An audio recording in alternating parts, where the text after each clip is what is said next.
Hi friends, I am Urja and I am back with my new science activity which is related to air resistance. इसके लिए हमें जो material की requirement रहेगी, सबसे पहले मैंने 2 पेपर लिए हैं, same size of paper, same sheets दिख रही हैं हमें, इनका साइज भी सेम है और इनका वेट भी सेम है।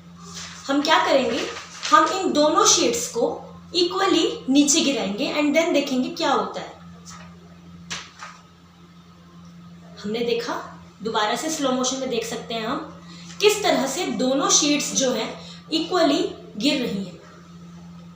अब हम क्या करेंगे, एक हमने पेपर लिया एंड दूसरा हमने एक नोटबुक लिया है।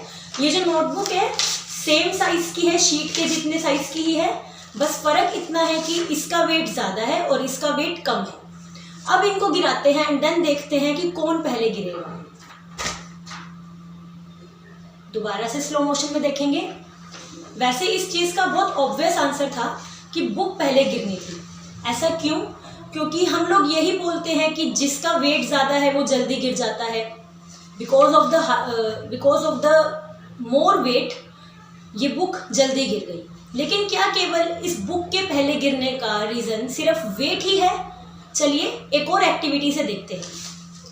क्या किया मैंने, इस कागज़ को स्क्रम्बल कर लिया अच्छे से और दूसरा मैंने वही वाला कागज़ लिया है। दोनों सेम कागज़ थे, एक को मैंने स्क्रम्बल कर दिया, दूसरा मेरा प्लेन ऐसे ही है। अब इनको गिराएंगे एंड देन देखेंगे क्या होगा। आप देख सकते हो अगेन स्लो मोशन में कि किस तरह से जो स्क्रम्बल किया हुआ कागज़ था वो पहले गिरा। इसका मतलब ये तो प्रूव हो गया कि खाली वेट ही रीज़न नहीं होता ऑब्जेक्ट के पहले गिरने का। तो दूसरा रीज़न इसका क्या है? इसका दूसरा रीज़न था एयर रेजिस्टेंस, जिसके ऊपर आज की हमारी एक्टिविटी है। एयर रेजिस्टेंस का मतलब होता है एक ऐसी फोर्स, हवा की एक ऐसी फोर्स जो कि ऑब्जेक्ट की मूवमेंट के ऑपोजिट डायरेक्शन में वर्क करती है। यानी कि ग्रेविटेशनल फोर्स अगर डाउनवर्ड लगती है तो ये जो हमारी एयर रेजिस्टेंस फोर्स होती है ये अपवर्ड ऐसे लगती है। अगर हम इसको सिंपली बोले तो यही कहेंगे कि ये जो एक मूविंग ऑब्जेक्ट की स्पीड को रेजिस्ट करती है, उसे स्लो डाउन करती है। क्योंकि इस कागज़ के नीचे जो एयर रेजिस्टेंस था वो स्लो था। जब ये गिर रहा था तो यहाँ पर जो एयर रेजिस्टेंस था वो स्लो था, कम था, जिसकी वजह से ग्रेविटेशनल फोर्स ऊपर ज़्यादा था, एयर रेजिस्टेंस कम था, तो ये कागज़ जो है बहुत ईजीली जल्दी से तेज़ स्पीड में गिर गया। लेकिन इस प्लेन कागज़ के नीचे एयर रेजिस्टेंस ज़्यादा है और ऊपर ग्रेविटेशनल फोर्स कम पड़ गई, इस वजह से ये जो कागज़ है बहुत आराम से गिरा।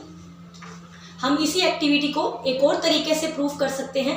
कैसे? चलिए देखते हैं। अब हमने एक बुक ली वही वाली और कागज़ लिया।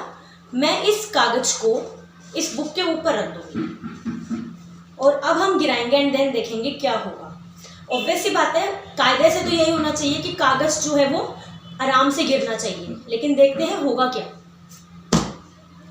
आप देख सकते हो कि दोनों जो चीज़ थी, कागज़ एंड बुक, इकट्ठे गिरे, अलग अलग नहीं गिरे, एक साथ गिरे। ऐसा इसलिए हुआ क्योंकि इस कागज़ और इस बुक के बीच में जो एयर है वो बहुत कम थी। इस वजह से एयर रेजिस्टेंस वो कम पड़ गई, ग्रेविटेशनल फोर्स वो ज़्यादा हो गई और ये इकट्ठे एक ही स्पीड पर गिर गए। अब अगर हम इसको अपोजिट कर दें, बुक को ऊपर रख दें, कागज़ को ऐसे नीचे रख दें, तब क्या होगा।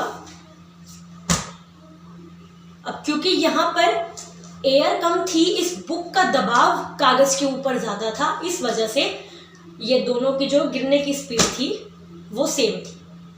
तो ये थी हमारी आज की activity which was related to air resistance.